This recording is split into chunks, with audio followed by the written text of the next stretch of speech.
In this tutorial, we will discuss how to plan and quilt simple pantograph style patterns. In order to successfully plan our quilt, it's important that we first know a few measurements. We need to know the length of our quilt top and our quilting machine's throat space. The length of our quilt top isn't necessarily the quilt's total width. It is usually a few inches in from each edge to account for our quilt's border or binding. When I measure my quilt length without the border, I find that the quilt top length is 87 inches. To account for shrinkage, we will take an extra inch off, leaving us with a quilt top length of 86 inches. Next, we need to know our machine's throat space, or the distance from the needle to the neck of the machine. Throat space tells us the maximum size each row could be when we quilt our quilt top. On my machine, I have a throat space of 18 inches.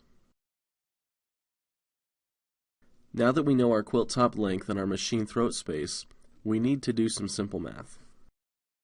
In order to find the number of rows we can stitch for our quilt top, divide the length of our quilt, in this case 86 inches, by our machine's throat space, or 18 inches.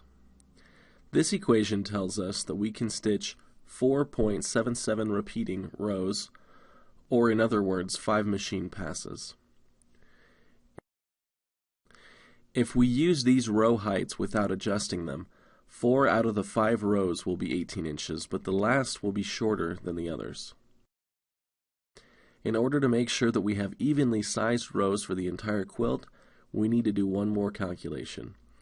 We need to divide the length of our quilt top, 86 inches, by the number of rows we will stitch, in this case 5 rows.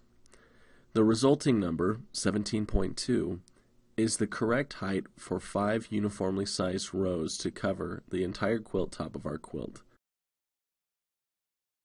Using this information, we can now set the quilt area height to be 17.2 inches and our quilt area width to the width of our quilt.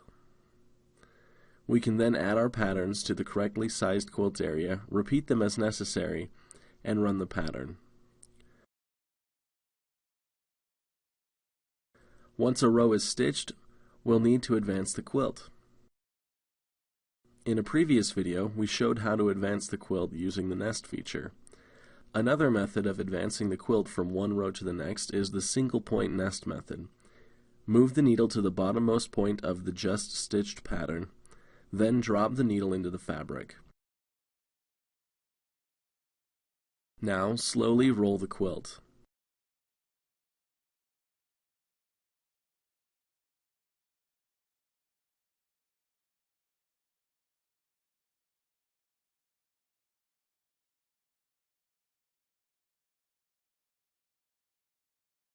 As you roll the quilt, you should see the Y numbers in the bottom right corner of the display become smaller.